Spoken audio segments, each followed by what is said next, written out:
Olá, minhas amigas, olá, meus amigos, bem-vindos a mais uma preleção do Centro Espírita Allan Kardec na modalidade virtual. Nós vamos iniciar a nossa atividade de hoje fazendo a nossa prece para darmos prosseguimento à nossa preleção. Então, elevando os nossos pensamentos a Deus, nosso Pai, a Jesus, nosso Mestre e amigo maior, aos bons amigos da espiritualidade, vamos rogar neste momento que sejamos tomados de muita paz, de muita harmonia, que estejamos a partir deste momento de mente e coração abertos para receber os ensinamentos do plano maior, que possamos assimilar esse conhecimento, trazendo para o nosso íntimo e permitindo que as nossas atitudes sejam cada dia melhores. Fica conosco Jesus, hoje e sempre. O tema da preleção de hoje está no capítulo 8 de O Evangelho segundo o Espiritismo, que trata sobre bem-aventurados aqueles que têm puro o coração. E nós vamos tratar a partir do item 11 desse capítulo, que vai falar sobre os escândalos. E o título é Escândalos. Se vossa mão é um motivo de escândalo, cortai-a. Então, no Evangelho de Mateus, capítulo 18, versículos de 6 a 11, nós vamos encontrar o seguinte trecho. Ai do mundo por causa dos escândalos, porque é necessário que venham escândalos. Mas ai do homem por quem o escândalo venha. Se alguém escandalizar um desses pequenos que creem em mim, seria melhor para ele que se lhe pendurasse ao pescoço uma dessas mós que um asno gira e que o lançassem no fundo do mar. Tende muito cuidado em não desprezar nenhum destes pequenos. Eu vos declaro que no céu seus anjos veem sem cessar a face de meu Pai que está nos céus, porque o Filho do Homem veio salvar o que estava perdido. Se vossa mão ou vosso pé vos é um motivo de escândalo, cortai-os e os atirai longe de vós. É bem melhor para vós que entreis na vida não tendo um pé ou uma só mão, do que terdes dois e serdes lançados no fogo eterno. E se vosso olho vos é motivo de escândalo, arrancai-o e o lançai longe de vós. É melhor para vós que entreis na vida não tendo senão um olho, que terdes os dois e serdes precipitados no fogo do inferno. Como eu mencionei, esse trecho está em São Mateus, capítulo 18, versículos de 6 a 11. Escândalos, num sentido muito vulgar que nós costumamos atribuir, se trata de uma gritaria, de uma euforia provocada por causa de alguma atitude que fere os nossos hábitos, que fere as nossas regras, que fere a nossa ética. Então, de alguma forma, nos habituamos, no senso comum, a tratar os escândalos como uma gritaria, como alguém que vem e fala muito alto, é ofensivo, ou fala coisas que são ofensivas, e dessa forma passamos a classificar o escândalo mais do que como uma atitude específica que pode provocar o mal a alguém, mas um alarde muito grande. E Jesus, ele trata, segundo o texto do Evangelho de Mateus, ele diz, ai do homem por quem o escândalo venha. Se alguém escandalizar um desses pequenos que creem em mim, seria melhor que lhe pendurasse no pescoço uma dessas mós que um asno gira e o lançasse ao fundo do mar. Quando Jesus se refere nesse momento ao escândalo, ele não está falando necessariamente da gritaria, mas ele está falando da ofensa, do mal que pode ser provocado a uma outra pessoa e que o que precede esse mal, que é o julgamento, que é o preconceito, que é aquilo que diz para mim que alguma pessoa precisa ser alvo do meu escândalo, aquilo que precede é o mal que habita em nossos corações. Toda vez que nós nos sentimos motivados a fazer um escândalo, ainda bem que a maioria de nós não o faz, né? Mas quando nos sentimos motivados a isso, algo que antecedeu a esse escândalo, de certa forma, é algo que habita em nós. E para isso foi exercido um julgamento. Então Jesus fala desses pequenos que creem nele sendo alvo de escândalo, né? Então era quando as pessoas de sua época, vendo os seguidores de Jesus e percebendo entre os seguidores de Jesus as pessoas doentes, as pessoas maltrapilhas, as pessoas de moral duvidosa na época, que eram os pequenos que seguiam e que estavam tentando mudar as suas vidas, quando alguém os escandalizava, Jesus os protegia. Inclusive, por várias vezes, Jesus mencionou que ele não veio para salvar aquele que já estava salvo. Ele veio para aqueles que eram os necessitados.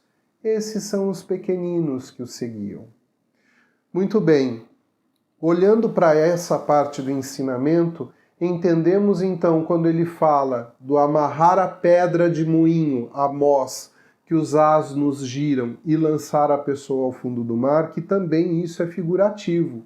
Ele diz que essa pessoa que escandaliza aqueles que estão tentando se melhorar seria digno de ser lançado fora, seria digno de estar fora desse circuito, fora do convívio das pessoas que são alvo de suas críticas. Então, temos que entender aqui que a palavra escândalo, mais do que apenas a gritaria, ela significa o mal que eu posso fazer pelo uso das minhas palavras, pelas minhas ações com as minhas mãos, pelo caminho que eu possa trilhar, que pode ser um caminho certo ou errado, mas que é um caminho que eu estou escolhendo trilhar, né? Por isso arrancar os pés e tirar os pés, né? Que podem ser motivo de escândalo, vão me conduzir ao escândalo, e aquilo que eu olho, que eu observo, mas que eu não olho com o olhar do aprendizado, com o olhar da avaliação para a minha melhora. É o olhar do julgamento, o olhar que coloca em mim o direito de criticar o outro. Jesus também nos ensinou a respeito desse olhar, quando ele diz, né, que a gente costuma perceber o cisco no olho do outro, mas não vê a trave que está na frente do nosso. Então é esse escândalo, é quando o nosso corpo é posto a serviço de algo que vai prejudicar a outrem. Esse é o verdadeiro escândalo. Mas aí tem uma frase aí que diz, né, ai do mundo por causa dos escândalos, porém é necessário que tenham escândalos.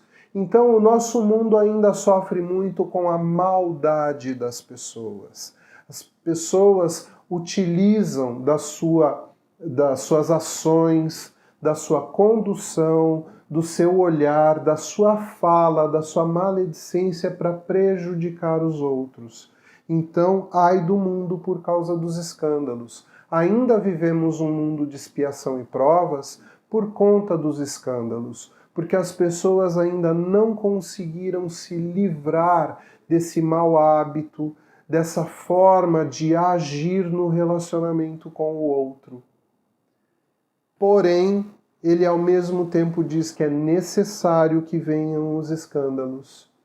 Mas por que será que ele diz que é necessário que venham os escândalos? Porque nós precisamos de um alarme para as nossas atitudes. Tudo que nós realizamos, tudo que nós fazemos, constitui de alguma forma um efeito. E esse efeito tem que ser tratado e observado com muito cuidado. Quando acontece o que a gente está chamando de um escândalo, ou quando uma de minhas atitudes é resultado do mal para alguém, Nesse momento é necessário que seja tocado um alarme, que alguém denuncie o que está acontecendo de errado, que alguém fale o erro que eu estou cometendo, para que eu tenha a oportunidade de corrigir aquilo, para que o grupo em torno do que está acontecendo fique alerta em relação ao que está acontecendo e que um mal maior possa ser evitado. Então, quando ele fala da necessidade dos escândalos, é nesse aspecto, é nesse ponto que está sendo tratada essa situação. É necessário para que possamos fazer a nossa autoanálise, a nossa autoavaliação a respeito das nossas atitudes e do como estamos lidando com o nosso próximo, como estamos agindo em relação ao nosso próximo. Muito interessante pensarmos, dentro desse contexto, da questão das nossas atitudes, do quanto muitas vezes o escândalo vem, ele surge, ele acontece no seio de uma família, por exemplo, e depois disso, aparentemente, o orgulho dessa família, o orgulho desse grupo, dessas pessoas, termina sendo preservado, né? Acaba que para aquelas pessoas nada de fato aconteceu e cai no esquecimento todo o mal que foi produzido a alguém. Vamos dar um exemplo prático sobre isso? É quando um indivíduo na família rompe muitas vezes um modus operandi, uma forma de atuação, uma atitude ou uma cultura da família que é considerada importante, e aí logo em seguida a isso essa família expulsa, trata mal, execra o indivíduo da família. Muitas vezes essa pessoa entra numa profunda solidão, numa profunda tristeza, numa depressão, né? Rompe laços, a família rompe laços, e aí aparentemente o orgulho, a tradição foi preservada. Porém, uma pessoa saiu profundamente ferida disso tudo. Então esse é um exemplo de um escândalo que resulta em algo ruim. Diferente de você pegar uma pessoa que está agindo inadequadamente ou indevidamente de acordo com os seus preceitos, com os seus conceitos, e chamar para uma conversa. Mas a gente tem que entender também que vivemos um mundo de diversidade, que dentro de microgrupos a gente já encontra uma grande diversidade de ideias, de conceitos, de atuação, e que isso requer da nossa parte, da parte de todas as pessoas envolvidas, isso requer respeito. É necessário desenvolver um respeito ao outro. Por isso que Jesus fala, se alguém escandalizar um desses pequenos que creem em mim, seria melhor que fosse retirado de perto dessas pessoas. Não aquele que está sendo julgado, aquele que está escandalizando, aquele que está atuando no sentido de prejudicar, de ofender o pequenino ou aquele que está agindo diferente. Então nós temos que colocar a nossa mão na consciência muitas vezes em que achamos que nós detemos aquilo que está certo e julgamos os outros que consideramos que estão fazendo errado. Temos que tomar muito esse cuidado.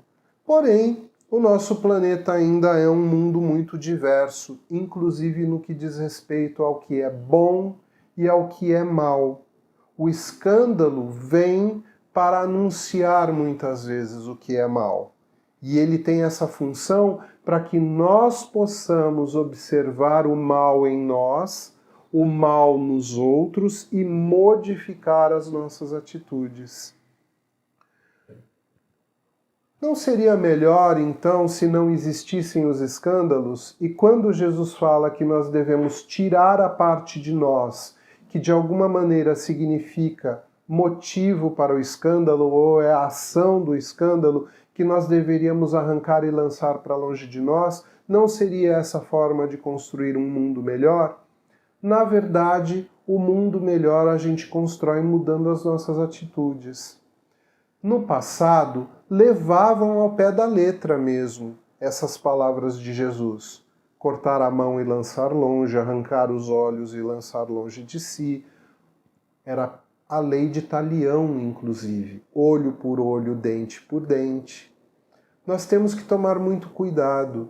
Não é um objetivo nem para Deus, nem para Jesus, nem para os bons espíritos, que nós provoquemos em nós ou no outro qualquer tipo de mutilação.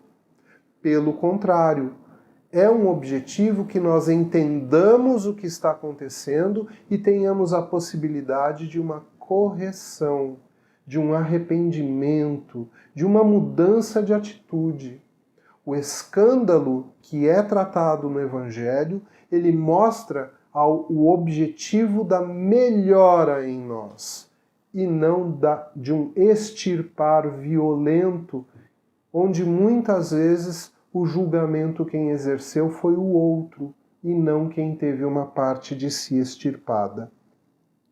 Nós desejamos muito que o nosso mundo se torne um mundo melhor, um mundo onde haja mais bondade, onde haja mais fraternidade, onde as pessoas se ajudem, mas o primeiro caminho para que a gente consiga fazer isso é abdicando do mal em nós. E se em algum momento o mal em nós vier à tona e for anunciado, que é o que nós chamamos de escândalo, que possa ser tratado, possa ser melhorado, né?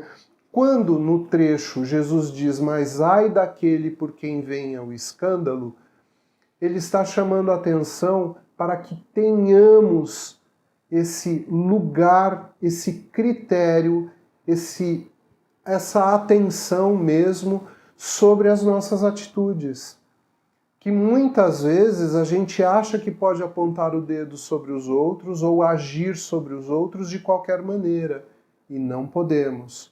Na doutrina espírita, nós vamos observar ainda ao longo desse capítulo do Evangelho a explicação de que nas vidas sucessivas nós vamos de alguma forma espiar, corrigir, reavaliar as nossas atitudes, todas elas, e especialmente aquelas que signifiquem de alguma maneira um maltratar, um mal cuidar, um mal relacionar-se com o outro.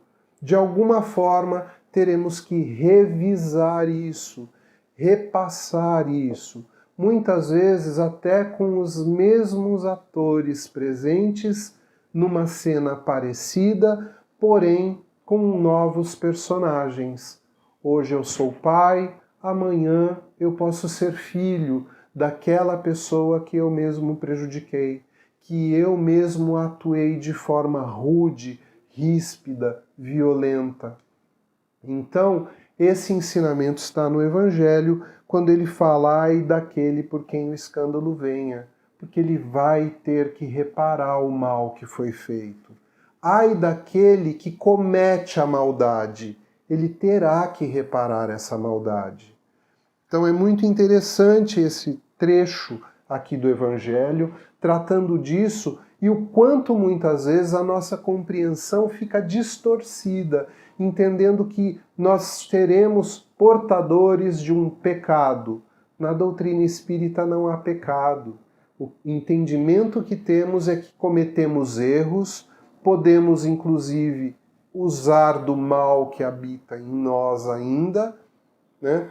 Provocar alguma maldade, mas que o objetivo maior é que a gente consiga tirar o mal de nós, extirpar o mal que existe ainda de fundo e que muitas vezes nos conduz para atitudes que nós mesmos nos arrependemos depois. Então é essa atenção. E o arrependimento é fundamental, claro. O arrependimento é aquele que nos ajuda a tomar uma atitude para uma encarnação futura, muitas vezes, dizendo, eu não quero que tenha esse mal em mim, essa possibilidade de eu repetir esse erro. Então, quando muitas vezes conhecemos uma pessoa que carrega algum tipo de deficiência, algum tipo de diferença no seu corpo em relação àquilo que chamamos de normalidade corporal, física, que muitas vezes esse espírito solicitou que ele reencarnasse num corpo com aquela diferença para que ele não tivesse a possibilidade de reviver ou de reativar o mal que habitava e que era manifesto a partir dali. Então nós vamos chegando aqui no tópico 20, né, do Evangelho no capítulo 8, dizendo assim: bem-aventurados aqueles que têm os olhos fechados. Esse trecho é muito interessante porque o espírito Vianney, ele é chamado numa reunião espírita e quando ele se manifesta, né, isso aconteceu em Curadars, Paris, 1863, quando ele se manifesta, solicitam a ele, que era um espírito que trabalhava com curas, que ele curasse uma jovem cega que estava na reunião.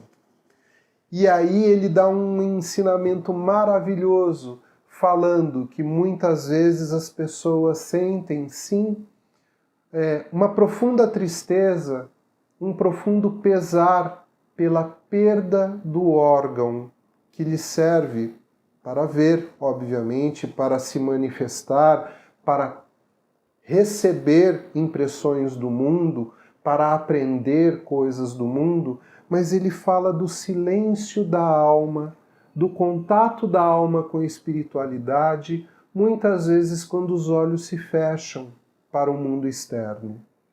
Que a nossa atitude, muitas vezes, de meditação, inclusive, envolve um cerrar os olhos, voltar-se para si mesmo, para que esse contato com a espiritualidade, para que esse contato com o mundo maior se processe.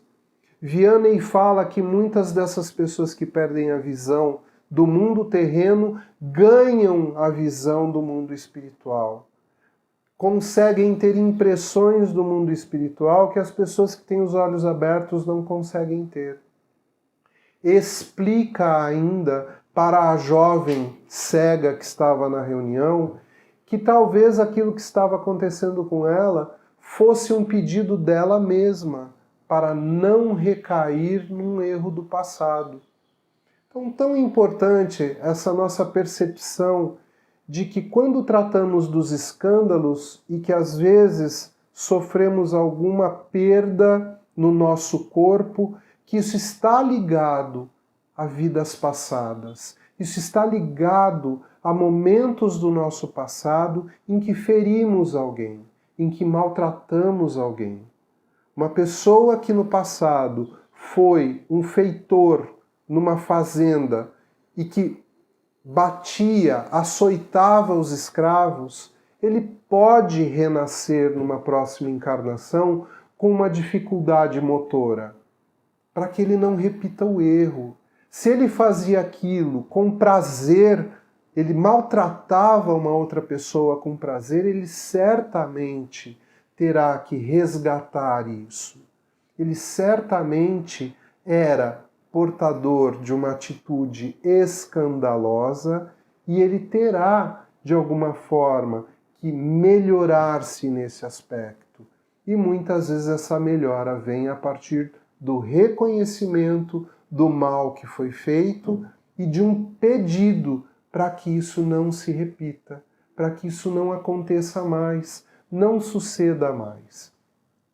Essa tomada de consciência é o que o Evangelho nos chama. É para isso que o Evangelho nos sacode, nos chacoalha nesse capítulo, porque muitas vezes a gente não consegue entender exatamente que história é essa do escândalo, né? O que significa esse alarme? Quando um alarme toca é para chamar a nossa atenção.